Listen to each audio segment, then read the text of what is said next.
Sejam bem-vindos ao Sinfônica Abraça Campinas. Sou Alexandre Chagas, violinista da Orquestra Sinfônica Municipal de Campinas.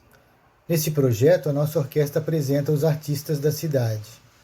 Hoje teremos videoarte, o audiovisual como ferramenta de difusão da produção artística, um tutorial prático, com Diller Santos. Curta o nosso canal e compartilhe também. Olá, amigo e amiga artista da cena, tudo bem? Espero que sim, na medida do possível. Meu nome é Diller Santos e eu vim propor aqui um vídeo como um pequeno manual de audiovisual para artistas da cena.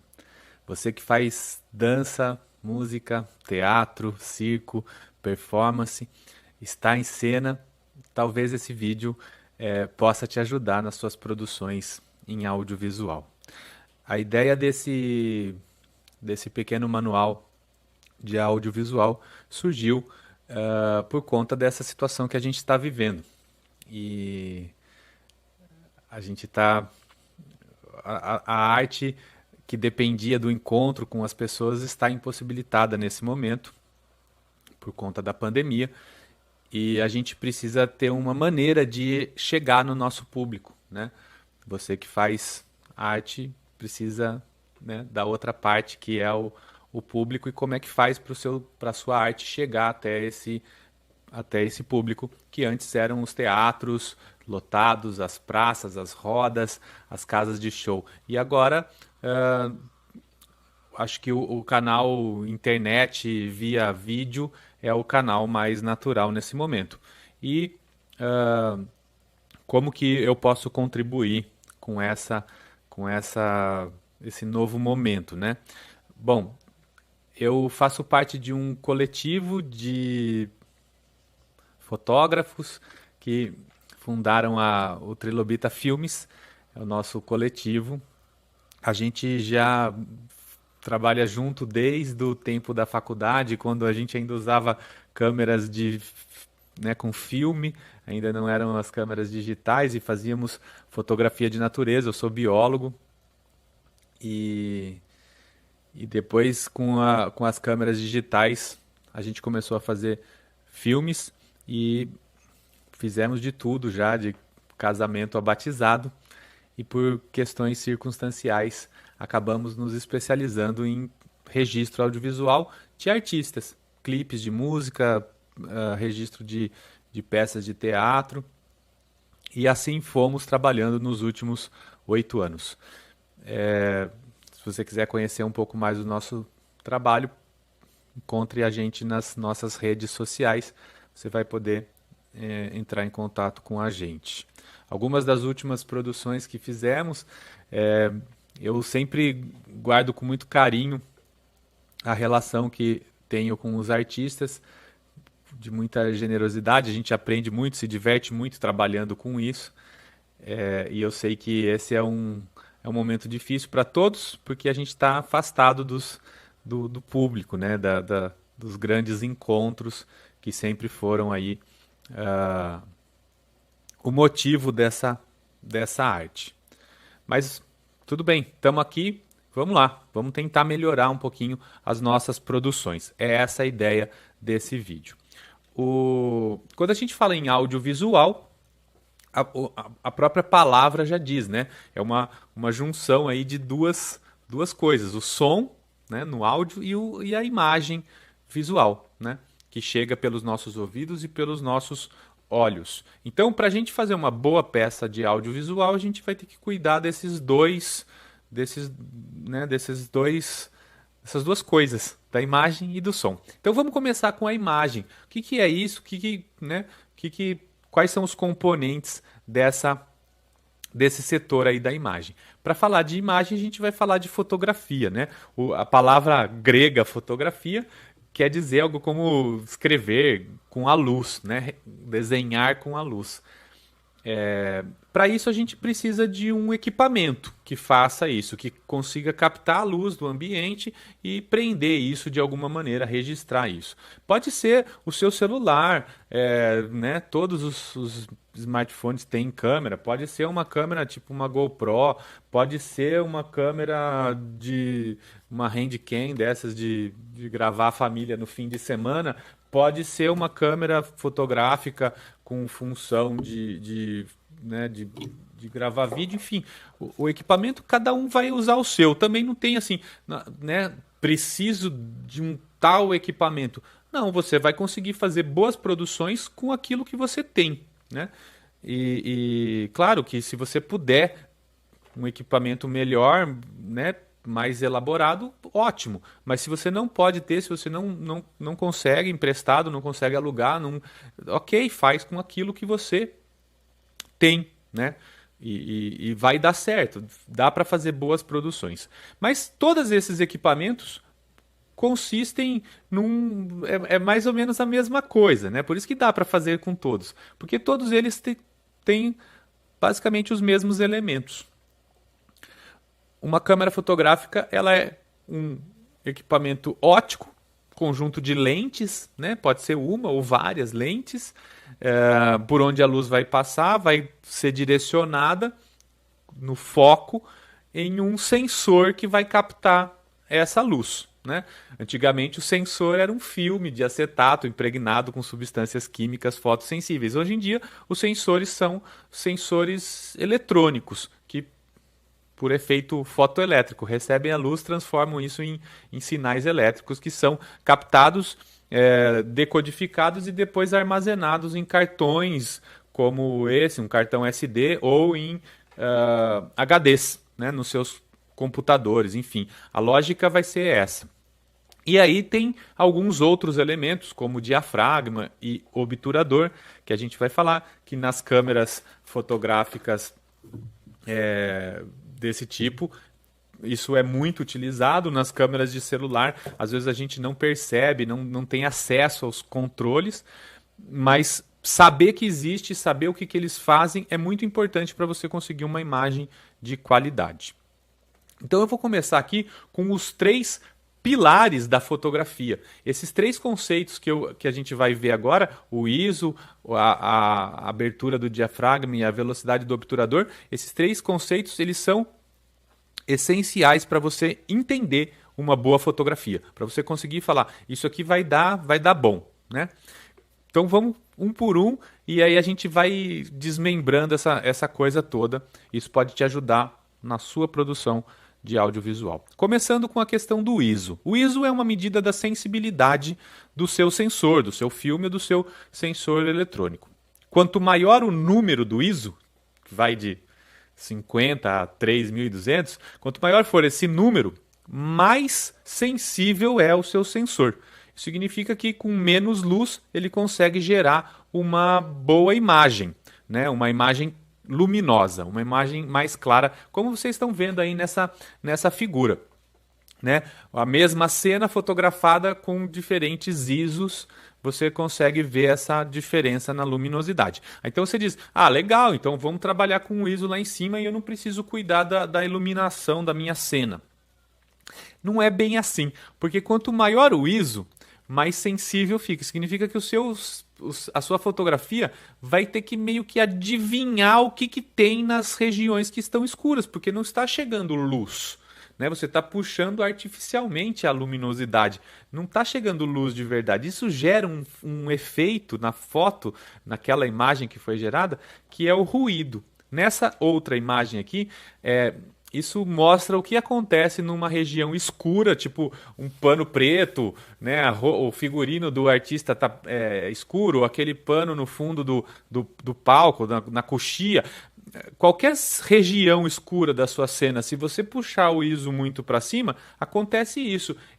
Veja, quanto maior o número, maior o ruído. Esses pixels coloridos aí são coisas que a câmera, né, o sistema eletrônico acaba colocando na imagem porque ele não tem como adivinhar o que tinha ali porque está escuro. Isso gera então esse ruído na imagem. É errado ter isso? Não, não é que é errado. Se você quiser fazer esse efeito na sua imagem, ok. O importante é que você faça com consciência. Você falar, eu quis fazer isso. Então você foi lá e fez. Isso está excelente. É assim que é.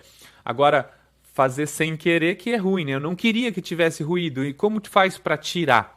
Bom, então você vai ter que diminuir o ISO. Como faz? Mas se eu diminuir o ISO, vai ficar escuro. Então, ok, vamos mexer em outros parâmetros. Né? Então você vai mexer no ISO até onde você aceita o nível de ruído. Quais são os outros parâmetros? Eu posso mexer na iluminação da minha cena ou posso ainda continuar regulando a minha câmera. Então, outra regulagem, a segunda, é a abertura do diafragma. O diafragma é a íris da câmera, né? É igual à íris do nosso olho. Uma estrutura que abre e fecha, permitindo a entrada de mais ou menos luz. Então, quanto menos aberta, quanto mais fechada, vamos dizer assim, quanto mais fechada, menos luz. Quanto mais aberta, mais luz. Ótimo. Então, se eu quero diminuir o ISO, eu abro o diafragma, vai compensar com a entrada de mais luz. Aí eu posso diminuir a sensibilidade, diminuir o ruído. Legal. Qual a implicação disso?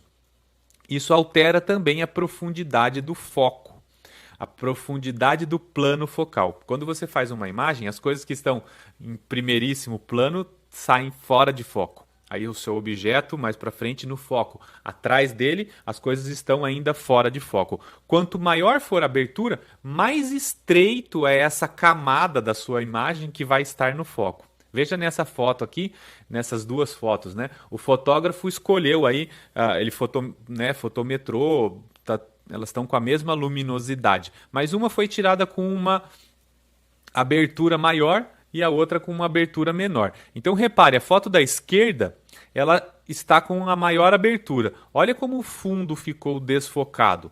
As flores estão aí, né, no plano médio, estão perfeitamente no foco. O plano de fundo está fora de foco. Na foto da direita, acontece né, que você tem foco para trás da planta. Então dá para ver o que tem lá atrás, né? Uma grama, outras plantas, outras flores. Isso dá para ver. Então, o que isso impacta na sua produção? Se você tiver uma lente muito luminosa, com uma abertura muito grande, vai ficar lindo esse desfoque no fundo, porque recorta, né, o seu objeto, não tem confusão com o fundo, é lindo. Só que o foco é crítico. Se o seu modelo, se o seu artista, se você der um passinho para frente ou um passinho para trás, você vai sair de foco. Tem lentes tão luminosas que se você fizer o foco na ponta do nariz, a bochecha está fora de foco. Né? Então é muito crítico. O operador da câmera tem que estar muito atento, muito concentrado e ainda assim né, qualquer movimento não esperado pode tirar a imagem de foco. Como solucionar esse problema? Você pode mexer em outro parâmetro, deixar numa abertura média que vai te garantir uma certa segurança de foco e mexer em outro parâmetro para regular a luminosidade da sua cena. Lembra que fotografia é luz. Eu preciso dessa luz chegando. Então, qual é a terceira regulagem? É aquela que define a velocidade do obturador, ou seja, o tempo em que a cena vai ficar exposta no seu sensor. O obturador é uma cortininha que se abre e se fecha, permitindo que a luz entre enquanto a cortininha estiver aberta e depois, quando a cortininha se fechar, a luz não chega mais no sensor. Nas duas fotos aí que você vê, é a mesma avenida fotografada, na cena de cima com um tempo mais curto, ou seja, a imagem foi exposta por um certo tempo, e na imagem de baixo a imagem foi exposta por mais tempo. Quanto mais tempo, mais luz. Só que, né? De novo a gente está nessa corda bamba.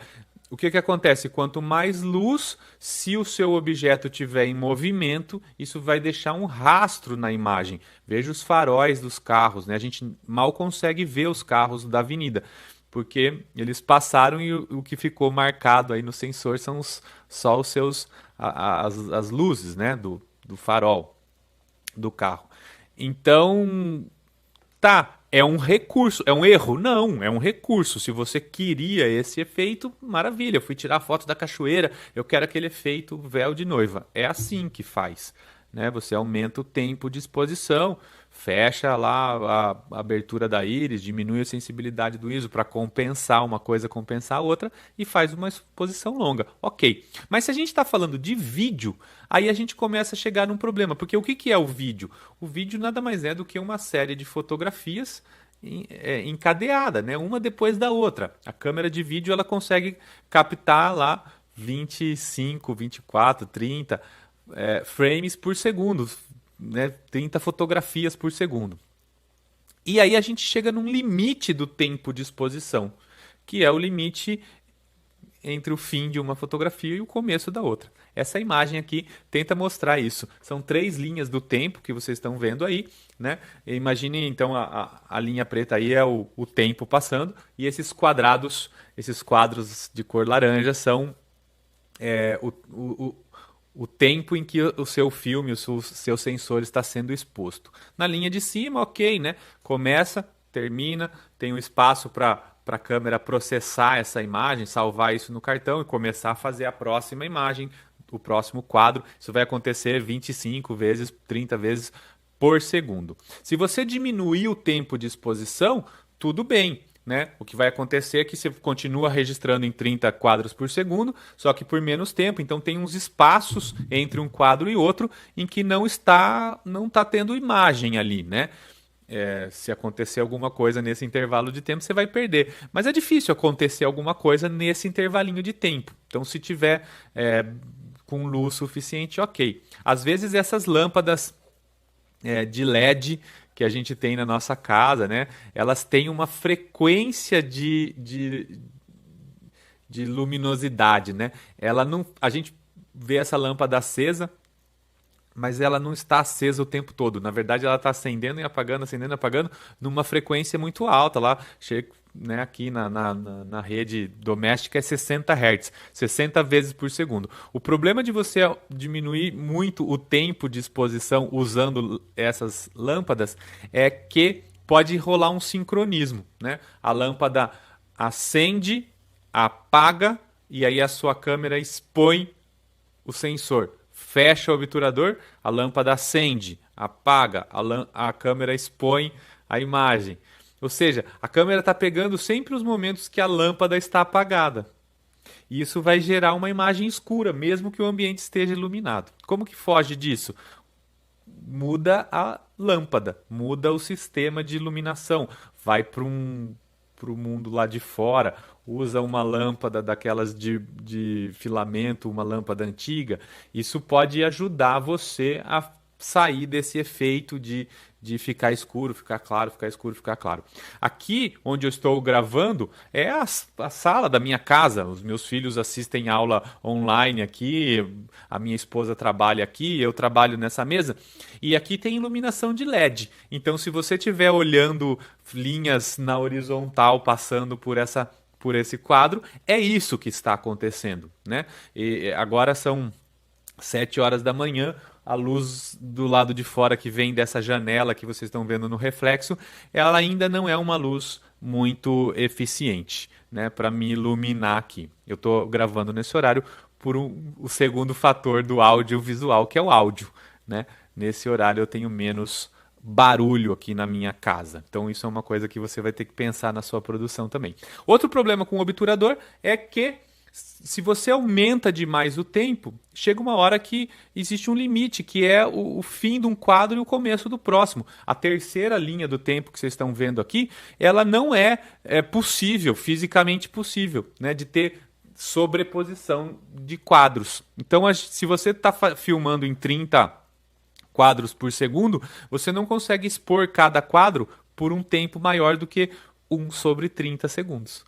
Não dá para fazer por mais tempo, porque daí já interfere no próximo quadro. Tudo bem? Na fotografia, um quadro só, fotografia estática, é possível expor por 10 minutos, por 1 hora, por 24 horas.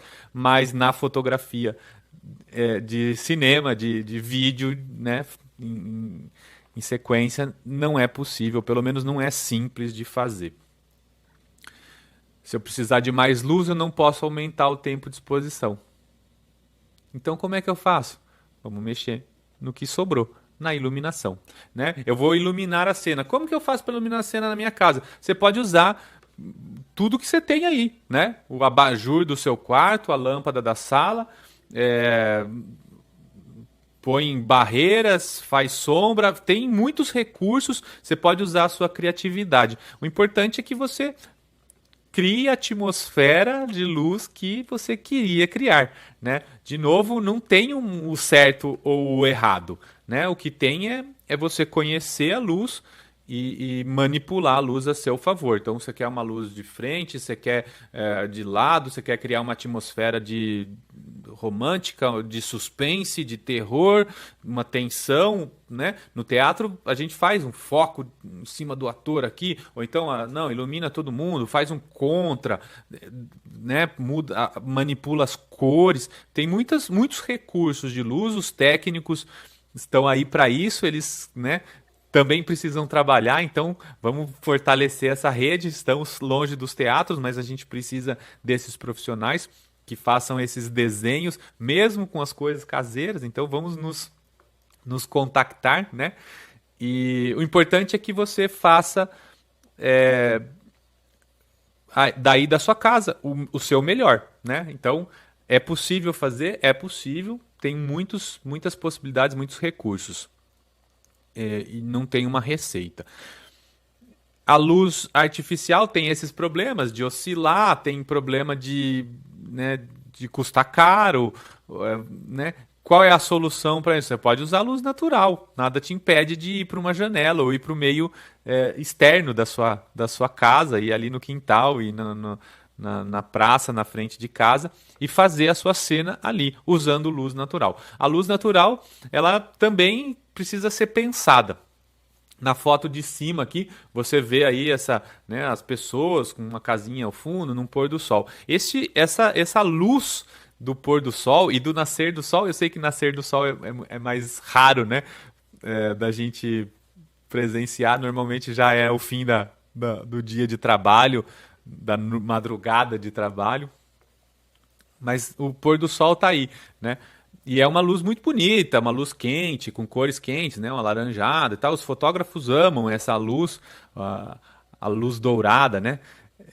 Desse momento. Ela é linda para fotografia. Agora, para as produções audiovisuais, qual é o problema? Que ela dura 10 minutos. Então, assim, eu quero gravar o meu espetáculo de dança com essa luz. Legal, quanto tempo tem de duração? Tem 50 minutos. Você não vai conseguir, né? Ou pelo menos não numa sessão só.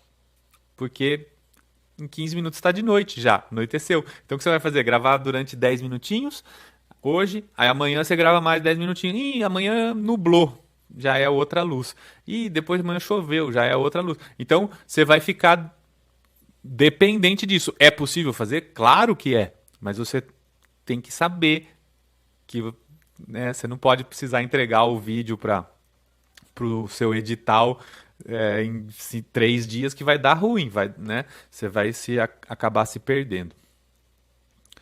Então vamos filmar no meio-dia. Meio-dia também é problema, porque meio-dia o sol vem duro de cima, faz essa sombra no nariz. A foto aqui de baixo é isso, né? A modelo tá lá. Na fotografia você resolve esse problema. Diz assim para modelo: olha um pouquinho para o sol, né? Vira o rosto. Aí a pessoa vira o rostinho para o sol. Só que pensa um ator fazendo o seu solo, 40 minutos com o rosto voltado para o sol, não vai dar certo. Então o que você faz? Procura uma sombra, pendura um lençol na árvore, faz uma sombra indireta, uma parede que faça um reflexo, grava num outro horário, pega um dia nublado. Dias nublados são ótimos, porque já vem a luz difusa, distribuída por todos os lados. Então, vamos pensar, né, na luz. De novo, não tem o certo e o errado. Tem as coisas acontecerem com intenção ou não, né? Com controle ou sem controle, tá bom? Pensado tudo isso, ainda nos resta o último recurso, que é a pós-produção. Depois que você registrou tudo, o que você vai fazer agora? Você joga essa imagem no seu computador, abre um software e você consegue ainda controlar um pouco do contraste, do brilho, das cores, aumentar ou diminuir a saturação, aumentar ou diminuir a luminosidade. Legal, dá para ainda manipular ali e fazer um bom trabalho mexendo com as cores aí na pós-produção. Tem uma frase no mundo aí do audiovisual que diz que a mágica acontece na edição. É verdade, a mágica, mas não o milagre. Não dá para fazer milagre no computador. Por exemplo, se você filmar uma cena usando uma câmera na função colorido normal, você consegue aumentar a saturação de cores ou diminuir a saturação de cores. Você pode diminuir até chegar no preto e branco. Se você sentir ali que, pô, ficaria legal essa cena se fosse preto e branco. Dá para fazer? Dá. Você diminui a saturação de cor, fica preto e branco. Agora, pensa no contrário. Eu fui lá, filmei, setei a minha câmera para filmar preto e branco. Ou usei um filme preto e branco. Depois, eu não consigo adicionar cores. Então, se você queria colorido, filma colorido. Se você queria uma cena bem clara, filme com ela bem iluminada. Porque dá para mexer um pouco na cor, dá para mexer um pouco no brilho, dá para mexer um pouco no contraste, mas não dá para fazer milagres, né? Então, existe um limite aí na pós-produção. Como vimos então, a imagem não é só apertar o botão vermelho da câmera, né? Ela tem múltiplos componentes. Todos eles precisam ser pensados para fazer uma boa fotografia, um bom material de audiovisual. Mas até agora a gente só falou de visual, precisamos falar de áudio, porque é o segundo componente. Se você é músico, você sabe que esse é o seu principal componente da sua peça audiovisual. Como você vai gravar, então, né, como você vai captar o seu instrumento, a sua voz, isso tudo é muito importante. Para outras artes, né? Sei lá, eu faço dança. De repente, o movimento do corpo, a imagem é mais importante, precisa ser mais cuidada. Na música, a imagem complementa o áudio. Como que eu vou gravar? Você pode usar o seu smartphone. Ele tem um microfone bom, né? Que é muito aberto, que pega todos os ruídos. A galinha cantou, o cachorro do vizinho latiu, o filho acordou e chorou. Tudo isso vai vazar, né? Então o que você pode fazer? Usar um microfone de lapela. Fica meio estranho às vezes, né? Aparecendo o microfone numa cena. Dá para esconder, só tome cuidado na hora de esconder o microfone para o figurino, a roupa não ficar raspando no microfone fazendo barulhinho. Então tem que tomar alguns cuidados, mas tem equipamentos profissionais, microfones muito sensíveis, que já tem gravadores, esse aqui já grava o áudio ao mesmo tempo, você tem microfones que precisam ser plugados num outro equipamento, enfim, tem muitos recursos, muitas possibilidades para fazer a captação do áudio, e ele também tem que ser pensado, né? A acústica, a qualidade, se vai ser mais aberto, mais fechado, se vai aparecer o microfone ou não, qual é a intenção que você queria dar, né? Tudo isso, se for pensado, vai gerar um resultado esperado, né? Essa é a ideia. E depois você vai ter que juntar tudo isso. Né, as dicas de áudio antes de juntar tudo, né? Atenção aos ruídos, então preste atenção. Se preciso for, grave às 7 da manhã para diminuir um pouco dos ruídos. Cuidado com o desenho do som, né? Então, o que você queria que aparecesse, o que você não queria, qual é a distância do volume da voz para o volume da trilha sonora, o que você...